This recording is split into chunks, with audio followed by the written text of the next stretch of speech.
Keir Starmer sends more bribe money to the Tunisia's dictatorship. The Labour cabinet is falling apart as the split over the policy programme of the government grows, and Saad IQ Khan finally admits that things in London under his leadership are getting worse.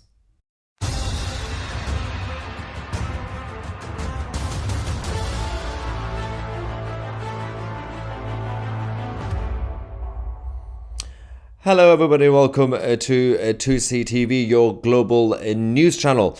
And of course, this is your 1 p.m. UK time news show, which we're going to go through a number of stories together. And of course, if you're watching this live, we're going to get your reaction as usual.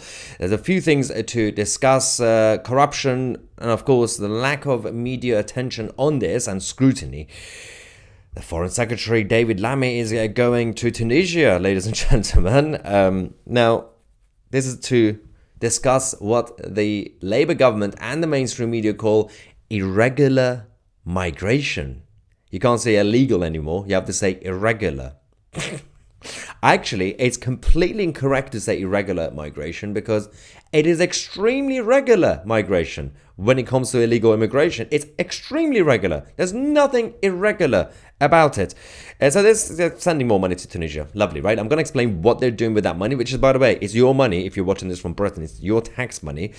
And that aside, we're going to talk about Sadiq Khan as well. He's a little bit unhappy about how things are going in London. I mean, who's been the mayor for the past 5 million years? Oh yeah, it's been Saad IQ Khan himself. We'll talk about him. And of course, we're going to give you guys the latest on Reform UK, because Nigel Farage has published the latest, their first official party broadcast in this new year. We're going to talk about that. And finally, that Islamic man, I don't know if you remember, last year, 2024, there was an Islamic man who attacked a waitress, innocent waitress, in Nando's, the restaurant chain in East London in Stratford, where we finally have some update on that because it was very, very quiet for a long time. We're going to talk about all this in this news show. And first things first, let's talk about what's going on with this government, ladies and gentlemen. Tunisia are going to become more rich. Fascinating, right? Now, why is this happening? We have a lot of people from North Africa and the Middle East who are coming into Europe, and obviously the end destination is usually the United Kingdom. Things are not too comfortable for them in Europe, in places like France, so they'll rather come to the United Kingdom. We are so generous. And now, one main problem is that the government doesn't know what to do about this. They blame everything on the Tories, rightly so, because the Tories created this mess by not handling the border security. But the solutions coming from this socialist government is absolutely fascinating. Just give more bribe money. If you bribe them, they're not going to come.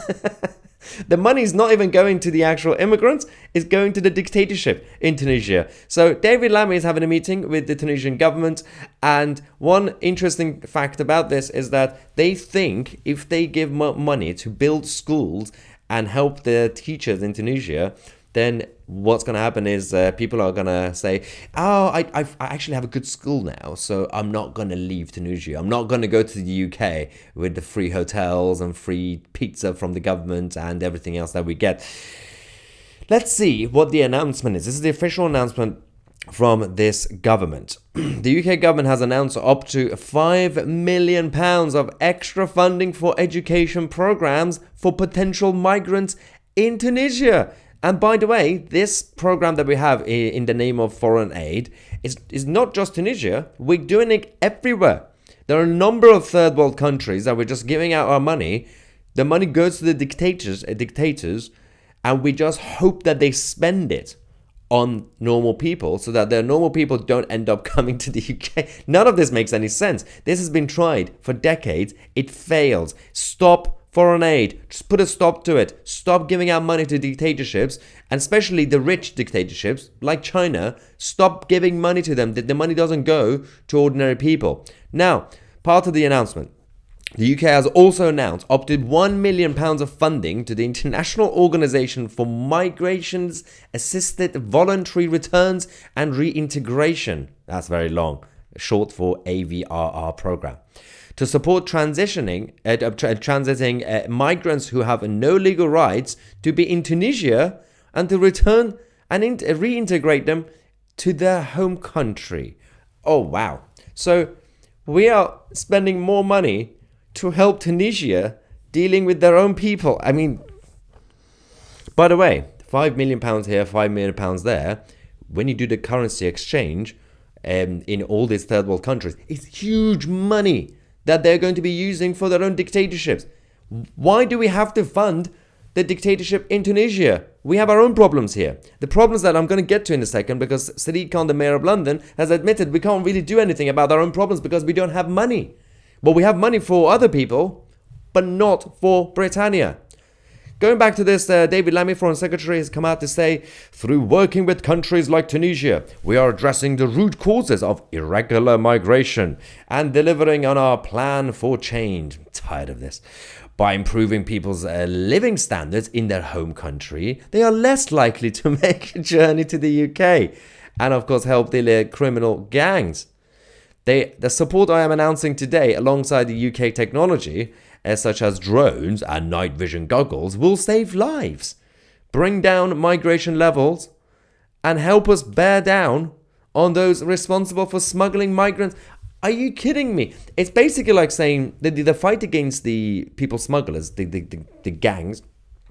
You can also compare it to the war on drugs and drug gangs. You do realize, for example, if you go and say, and the government have done this, all governments. All right, so what we're going to do, we're going to help fund people's healthy lifestyles, and we're going to help people who have issues with prescribed medication. That way, we can basically stop them from going to drug gangs and drug dealers. No, that you do realize that's not why they're going to drug dealers, and that's not why people are going to people smugglers. It's not like because, oh, well, my school in Tunisia was bad. If it was better, I wouldn't want to go to the UK. They still want to come here. And as I said, they keep calling it irregular migration. It's extremely irregular and it is illegal. Going back to this, we also had Martin Hewitt, who is the new border security commander, saying, international partners like Tunisia play a vital role in the UK's efforts to combat irregular migration, organised immigration crime, and the harm both cause to communities at home and abroad. We are committed to doing whatever it takes to tackle this problem at source, and will continue to work hand in hand with countries upstream to deter and prevent migrants, blah, blah, blah. Right? The usual stuff. And they talk about, obviously, the border security, asylum and immigration bill that's coming to Parliament and everything else. Now, we did the same thing with France. Ladies and gentlemen, we gave a lot of money. We continue to give money to Emmanuel Macron's government, so that because they are our crucial partner who play a vital role in tackling immigration, right? That's what we say about the French government. We give our money to them and they're supposed to be stopping immigrants. They're not doing it because it's not in their interest. And it's not in the interest of Tunisian government to keep their people there. They don't think, because they're rather just the troublemakers to leave because they don't have to fund them in Tunisia. They say, go and get free money in the United Kingdom. It makes sense. It's good business for them. It's bad business for us. Why are we not kicking off about this? That's the thing. So all this is happening, right? And it goes beyond that funding, that 5 million there, 1 million there. We're also giving money to the United Nations. Obviously, why not? I mean, we're giving free money to everyone anyway. Why not give some money to the UN again?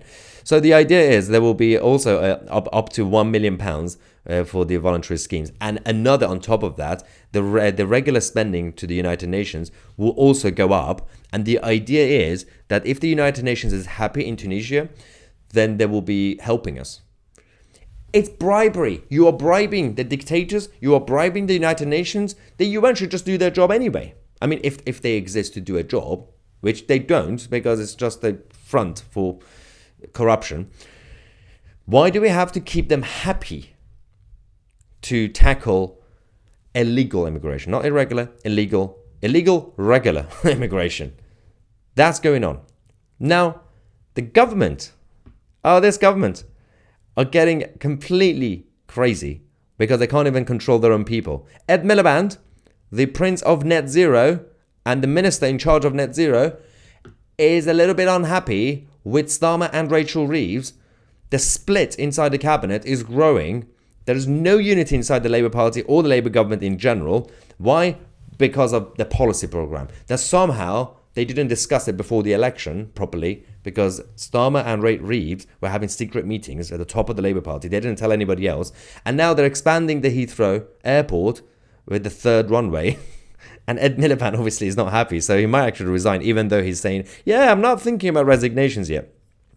Ed Miliband, unlike almost every other cabinet minister, did not attend either Rachel Reeves' speech revealing her Heathrow proposals or Keir Starmer's Prime Minister's question sessions straight afterwards. He was in hiding. He was said to have been in meetings. No further details were given. He was busy washing his hair. There was no meeting. He was just sulking. That's the reality. Now, the Labour cabinet being split is not good for the country. You think it's good. Oh, Labour's going down. But in the meantime, they're going to take everyone down with them. The whole economy, the whole society in general. Unless they all resign at once, that would be the right solution, but they're not going to do that. It's not just the cabinet itself, it's the party overall. That, again, the Tories, it took them about, well, they were between 2010 and 2020. They had ups and downs, but it was relatively stable, right? And there was a short period of time, 2019, when Theresa May was a bit bad. They replaced her with Boris. It was good. And then COVID happened and Boris went green and liberal. And then after 21, 22, 2023, the Tories went down, split happened, chaos, changed leaders about 15 times. But it took the Tory party over 10 years to get to that point. So it's pretty good. Good, impressive performance. That's usually the case. After about 10 years, chaos happens. But this Labour government has not been even a year. Half a year. And they're going down. It's not just the government, it's the party. Now, this is about the clash between the Mayor of London, Sadiq Khan, and the Labour government. Yes, because Sadiq Khan is also part of the Ed Miliband crew to fight against the Heathrow expansion, and he's going to take the government to court over this, as we've already reported, right? But Sadiq Khan has his own problems in London. He's ruining London. He's been in denial for the past few years, but he's finally kind of admitting, he's not taking responsibility, but he's admitting that London is getting worse under his leadership. But before we get to that, like, for example, look at this. This came out yesterday. Big Issue actually posted this, of all places. Rough sleeping in London will not get better until 2026, according to Sadiq Khan. The Mayor of London told the Big Issue that he expects street homelessness in the capital to get worse before it gets better, but committed to the biggest single investment in tackling rough sleeping. You do realize when something gets worse, it doesn't necessarily eventually get better unless you have a proper plan. It's like saying the border is open, more illegal immigrants are coming in. It's going to get worse until 2026, 2027. But don't worry, it's going to come down. How is it going to come down? You can't just say, I'm going to throw money at it. That's the plan. They're going to throw more money at it. Meanwhile, the recent City Hall data showed a 20% increase in the number of people on the streets in London for the first time.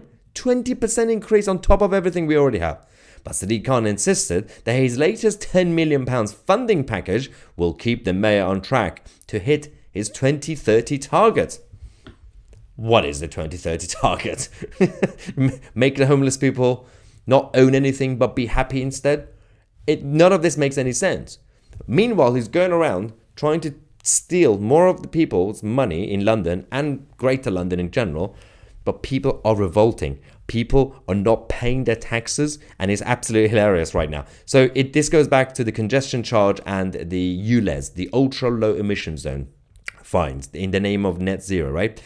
Ulez fines issued every 15 seconds in London. Critics say penalties are unaffordable for many, as it is revealed 1 in 5 is paid within 28 days. Now, the problem with this is that it kind of escalates from the existing issue. A lot of fines are being added. Not everybody's paying it. A total of 2.4 million penalties have been issued since the expansion of Sadiq Khan's flagship policy, which grew the Ulez zone to cover the whole of Greater London inside the M25 from August 2023. Of those fines, 1.1 million went unpaid, to the point that bailiffs were instructed to pursue them as unpaid debts. By the way, they couldn't catch everybody. The same thing happened in Birmingham, by the way, because people decided not to pay the fee, and the government said, well, how do we force them? Well, we can't, because there's so many of them who are not paying their taxes. So basically, the government is in debt. The local authorities, the regional governments, the city hall right now. This is why Sadiq Khan is panicking. This is why he now admits London is getting worse. Meanwhile, the situation with the Ulez campaign continues. We've got obviously those who are fighting against the net zero agenda, and these guys are not giving up. They'll continue to fight against the secret cameras and everything else that's happening. There's surveillance of Londoners under the leadership and the mayoralty of Sadiq Khan, and everyone's waiting for an alternative. Now, there have been talks about Anne Middleton standing for London mayor. There have been talks about, I don't know, somebody to actually come and be radical enough to actually fix the problem. But we will have to wait and see. Now, speaking of Anne Middleton, we have to talk about what's going on with Reform UK, because they are doing really well in the opinion polls. They are now actually the top party in terms of the actual approval ratings over the Labour Party and the Tory Party. And Nigel Farage has also released the Reform UK's latest official party broadcast video, which we can go to now and see what he had to say. We are a country that is admired all over the world. Ever since Magna Carta, centuries ago, we've been a country that have enjoyed better freedoms, better liberties, better rights than virtually anywhere else in the world. And of course, that's why we are a democracy. In fact, we invented the very concept of parliamentary democracy. And on May the 1st this year, nearly all of the English county council elections are due to give you the opportunity to vote for really important stuff. You know, who runs the roads, the potholes, who's in charge of adult care, who's in charge of children with learning difficulties. This stuff matters. I simply could not believe the rumour when I heard that the Labour government, despite any manifesto commitment, want to completely change the shape of local government, and that is now being used by the Conservative Party, who in fact run most of the county councils, as a reason to cancel the elections. No, I'm not making it up. Over half of the county councils in Britain have said, because these changes are coming, we want the elections cancelled on May the 1st. It looks like about 10 million of you who would have had the right to vote on that day will not be able to. I think this is absolutely monstrous. We haven't heard a big debate about it because both Labour and the Conservatives agree. They are terrified of the rise of reform. They know just how well we're going to do on May the 1st, and they've cancelled the elections in many of our strongest areas. Well, I promise you, we will fight those that are still up. We will do well, but I'm pretty angry. This denial of our democracy is something that is fundamentally un-British, anti-British, it's undemocratic, and it shows how rotten the whole system is now in British politics. There is no doubt in my mind, when you look at it, that Britain is broken, and Britain needs reform.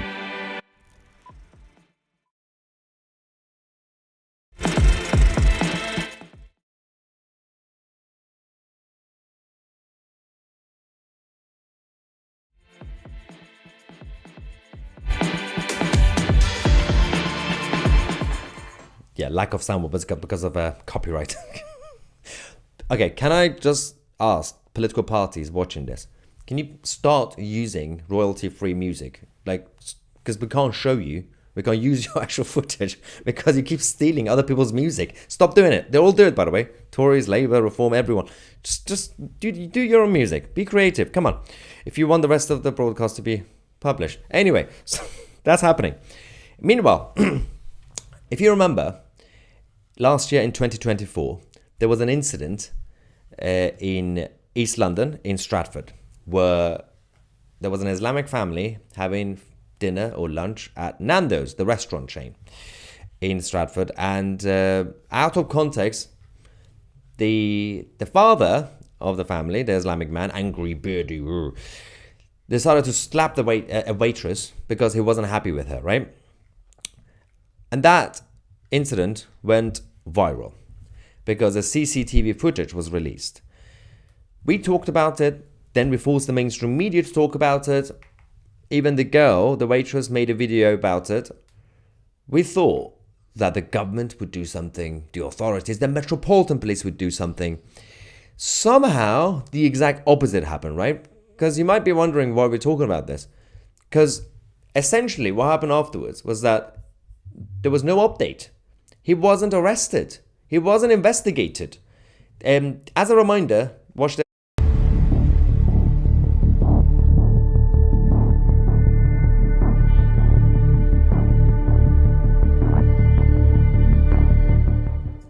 that. Well, we can now give you a quick update on that. After a year, he's finally been arrested. How busy are the Metropolitan Police to not prioritize these sort of cases? So journalist Peter Lloyd said, update, the Muslim thug in this video has finally been arrested and charged. It took the Metropolitan Police almost 1 year to get him, even though other forces used facial recognition to support the Southport protesters within days. He remains in police custody. Absolutely spot on. When the police want to use their resources, all they can. They did it. When it came to the protests and riots in Southport and around the country in the summer, they were able to identify people within minutes, hours. Then the next day they would arrest them, charge them. Within a few hours, they'd send them into the court in front of the judge, fast track, and they get sentenced and they go to jail. Now, why did this thing take such a long time? Who is running the Metropolitan Police branches in East London? It's a diverse branch. It's extremely diverse, let's just say, right? There is no priority to go after that. But if you lived in Stratford in the same area and you post on social media complaining about this man slapping an innocent waitress and say something controversial about the man, maybe because, something about his beard being smelly, which it probably is, allegedly, right? Then the same Metropolitan Police in Stratford will knock on your door and say, why did you insult that man's beard? It's a lovely beard. Why do you have a problem with his smelly beard?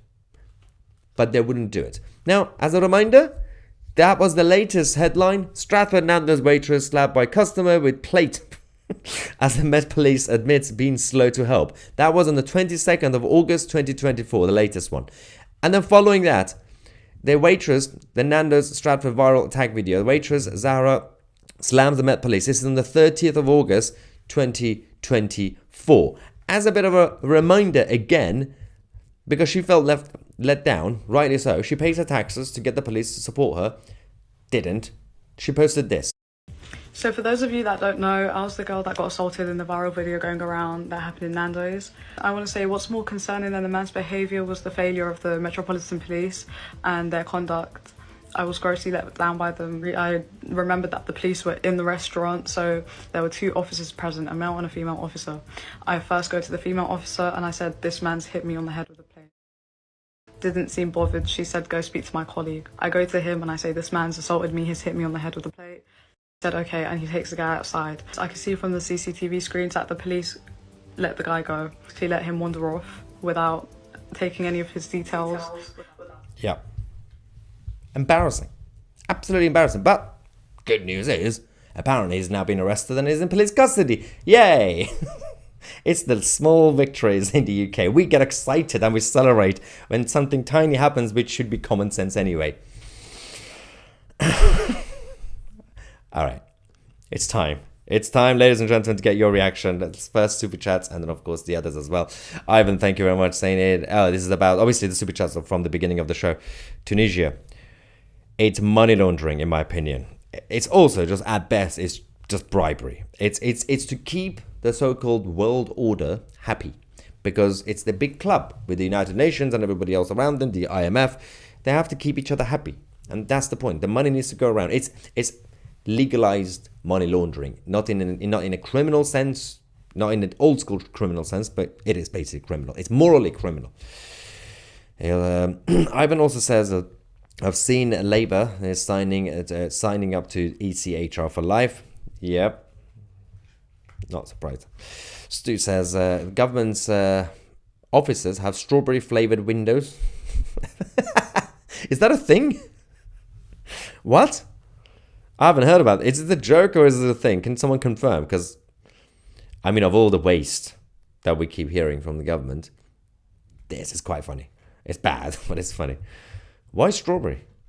I hope it's a joke. AFC Manike says, that's funny. It definitely isn't Tunisians I see working at hand car washers, Turkish barbers, and in American candy shops. The situation with the so-called American candy shops in London and Manchester, big cities. If you're not familiar with this, so obviously we have a lot of money laundering shop fronts, Turkish barbers, American candy shops. The thing about the Turkish barbers is that they are majority still Turkish people working in the Turkish barbershops. At least it's Turkish, right? And the American candy shops, if you are a tourist visiting London, just please do it. Just go into one of them. They're everywhere. They pop up for a few weeks. They close it down. They open right next door. And they all look the same, right? Just go in. Have a look at the staff, the employees, and the managers. They don't look American. They're all Pakistani and Bangladeshi. A very specific type as well. So, and then they keep popping up and going away. The government knows about this. The mayor of London knows about this because they've talked about this. They know. And somehow, they're still operating. And they keep saying American. There's nothing American about it. And so the point of it, by the way, is if you don't know what these shops are. So in the UK, obviously, in terms of the import and exports and tariffs and all that stuff.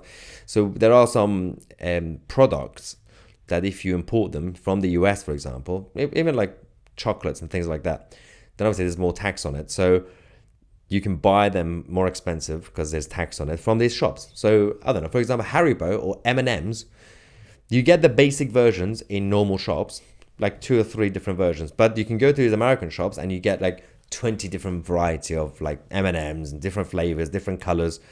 It's a tax scam. And but so you say, oh, I want that Kinder Egg, for example. And then you can go there and then just get that. That's how they get you. They get the kids. But it's always empty. There are people go in there, just look around and come out. They don't make any money. That's the point of it.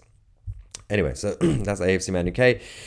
Ivan says, is Sadiq Khan using taxpayers' money to take the government to court? Yes, we can officially confirm that Sadiq Khan's legal case against the central government will be paid for by the taxpayers in Greater London. And let's not forget that the London Authority is not just funded by the London taxpayers. Because it's part of the devolved administrations, they also get grants from the central government already. So just like the Scottish administration and the others, the Greater London also still gets money from the central government, which means if you live in Lincolnshire or Cornwall or Edinburgh, you still pay London. You still pay Sadiq Khan and his office. And so they're using all that money to take the government, the national government, which is also funded by the British taxpayer, to court over a personal battle between Sadiq Khan and Rachel Reeves. You see the logic? Alright, Joe says, out with the Sharia Starmer. That's a good new nickname for Keir Stalin. Sharia Starmer. Let's go with it. And then Dennis, Denise, thank you very much for that. Let's get some non-super chats as well, so we don't neglect you guys. Daniel Kelly says, we have an American candy shops in Leek. Oh, that sells fake Becky and bongs and grinders, large rizzlers on display next to the sweets. And they ask if you want fake or real tobacco. Yeah, you can also, these American candy shop things. You think that the actual sweets and everything else should be at the front. So you see the sign, it says sweets and everything else. You go in, the first thing by the door is vape and tobacco, Rizzlers, everything. And you can also buy cannabis illegally, but you could just whisper and say, can I get some weed or whatever. You can get it, and other things as well. Not talking from experience, but I do know. And so that's the first thing you go in. That's what you see. Imagine as a family, you take your kid in there and they're like, oh, this is a sweet shop. Oh, do you want some vape? That's how they get kids as well. All the colorful vapes, the disposable vapes. It's bad. It's a bad situation, which is still not being addressed. All right. Paul Smith says Tunisia is one of the biggest assholes I have ever been to. Why would you even go there? And that's why the UK is heading the same way. Filthy drug beetles. Yeah. It's, again, let's not forget, this is the legacy of the Islamic Empire that went to places like Tunisia, Algeria, Morocco. These places could have been lovely. And, you know, there's still so many good people from Morocco and all the other countries. And it's embarrassing how those societies and their governments all these years have not managed to tackle that toxic culture. You look at the flag of Tunisia, they still have the Islamic, the star on the moon nonsense, just like the flag of Turkey. They have them in all the flags. It's just a stamp saying Islam was here.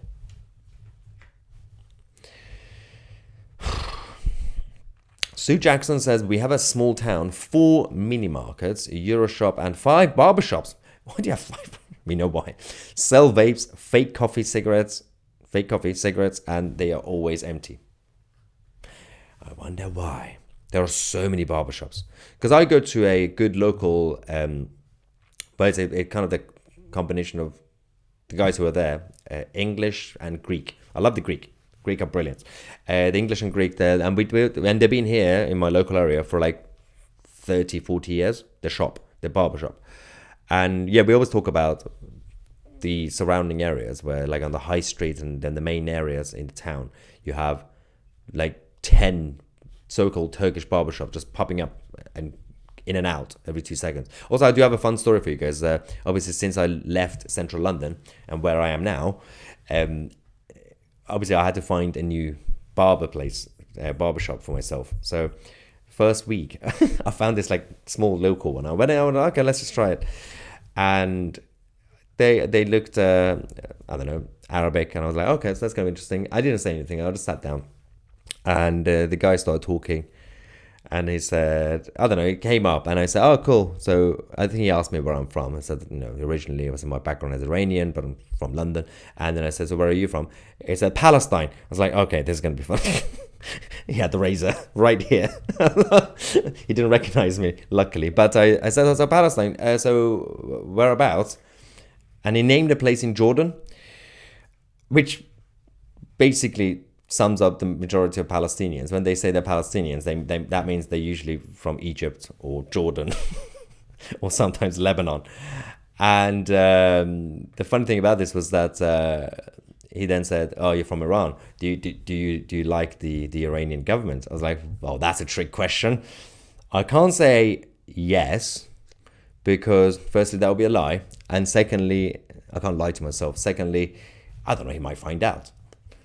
But I couldn't say I hate the Iranian government. He was a Palestinian supporter with a razor in his hand.